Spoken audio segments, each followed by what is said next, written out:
जय श्री राधे। जय श्री कृष्ण। श्रीमद् भगवद गीता अध्याय 4 श्लोक संख्या 10 भाग 2। वास्तविकता की समझ नहीं, भगवान की दिव्यता को तत्व से जाना नहीं या जानने का प्रयास तक नहीं किया, तभी तक कठिनाई है। संसार का आकर्षण तभी तक जीव को अपने माया जाल में उलझाए रहता है। संसार से संबंध, संसार का ही आश्रय, वही सब कुछ, इससे आगे और कुछ आता ही नहीं है मन में, क्योंकि अब स्वाभाविक ही श्रीमद् भगवद आश्रय की मधुर छत्र छाया में जीवन आनंदमय है।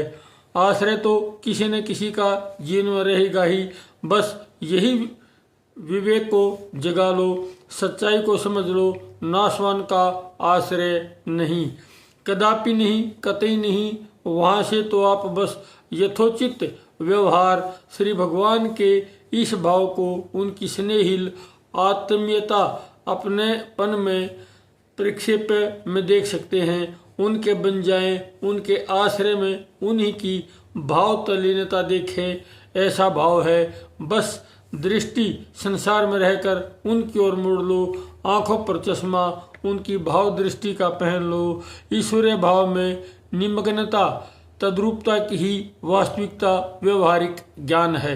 भगवान के जन्म जन्म कर्मों को तत्व से जान लेने पर यह स्थिति स्वाभाविक बन जाती है।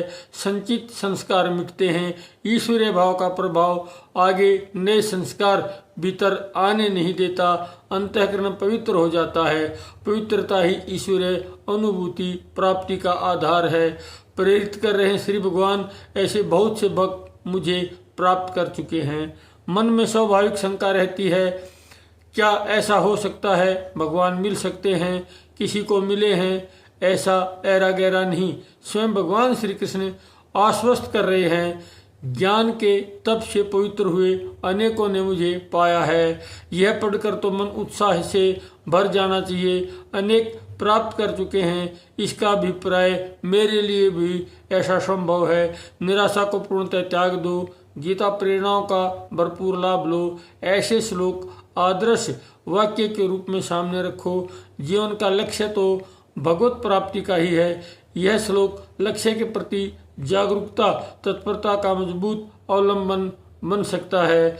चूके नहीं, इसी रूप में स्वीकारें और आगे देखें। गीता के कृष्ण के इस संबंध में उदार भाव और किस प्रकार वह हम सबको आगे चेतावनी देते हैं और समझाते हैं। जय श्री राधे। जय श्री कृष्ण। जय भगवद गीता। जय गुरु।